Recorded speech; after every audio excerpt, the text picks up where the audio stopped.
Ya, baik. Untuk jaringan bidang, ya sebenarnya jaringan bidang ini kalau kita lihat nanti gambarnya itu akan mirip ya dengan berkas bidang. Bedanya ya, jika berkas bidang tadi yang diketahui itu minimal adalah dua buah titik dan dua buah bidang dan bidangnya itu saling berpotongan. Nah, pada jaringan bidang biasanya yang diketahui itu adalah 3 buah bidang. Yang mana bidang itu dia ada yang berpotongan dan ada yang satu juga saling memotong gitu ya, 3 buah bidang ini dan membentuk satu titik persekutuan. Nah, supaya jelas kita representasikan dengan gambar, misalnya karena ada 3 bidang, berarti ada bidang H1, H2, dan H3. Misalnya ada bidang H1 ya, yang standar seperti berkas tadi, lalu ada bidang H2 ya, karena dia saling berpotongan, berarti membentuk garis potong ya, sama seperti berkas. Nah, lalu dari H3 dia beda ya, beda arahnya. Nah, H3 ini misalnya seperti ini. H3 dia memotong H1 dan juga dia memotong H2 tegak lurus.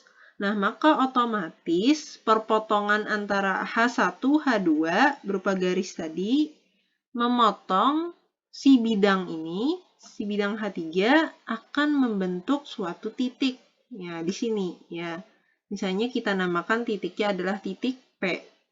Nah, karena adanya titik P ini, titik persekutuan antara bidang H1, H2, dan H3, maka ya H1, H2, dan H3 ini dia membentuk sesuatu ya, sesuatu itu disebut sebagai jaringan bidang. Ya, jadi jaringan bidang itu terbentuk jika ada bentuk seperti ini. Ya, ada H1 dan H2 yang dia itu saling berpotongan dan ada bidang ketiga yaitu H3 yang dia itu memotong H1, memotong H2 dan dia tegak lurus dengan H1 dan H2 sehingga membentuk satu titik. Nah, itu misalnya namanya adalah titik P. Nah, sehingga ya karena melibatkan H1, H2, dan H3 secara analit, berarti kita juga melibatkan 3 buah persamaan bidang. H1, H2, dan H3. Yang otomatis karena dia adalah 3 bidang yang berbeda, dia tidak sejajar ya, maka vektor normal bidangnya pun akan berbeda.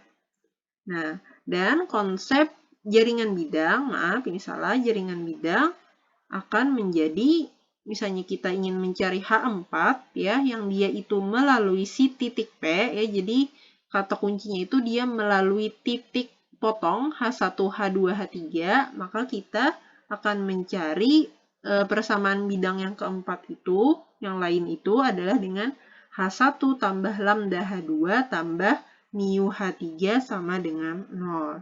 Ya, jadi jaringan bidang karena dia melibatkan 3 bidang, maka akan muncul parameter yang kedua, yaitu parameter mu. Nah, dan mu ini dia sama seperti lambda, dia berupa bilangan real ya. Dan dia juga merupakan parameter ya yang membentuk dari si H3 ini.